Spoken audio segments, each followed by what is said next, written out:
Imagine building a house without a blueprint. Ooh. It's Lisa Ward here, the founder and CEO of Plum Financial.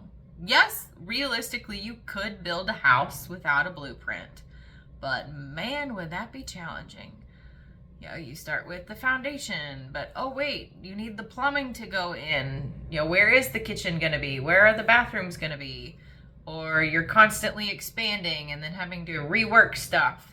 And it might be more expensive in the long run, even though you're doing it over time, but it might not be as efficient. So the same thing goes with your future financial plan and your retirement plan.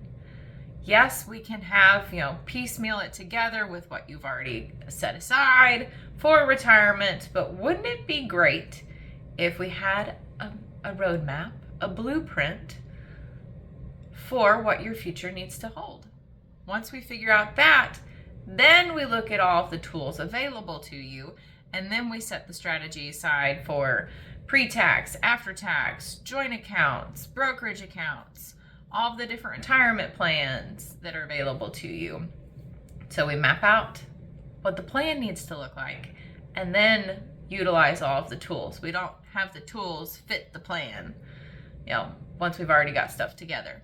So if you are interested in getting your map started, getting that blueprint for your future financial self, then please comment Blueprint 2026 below and we will get you started, and look forward to talking to you soon.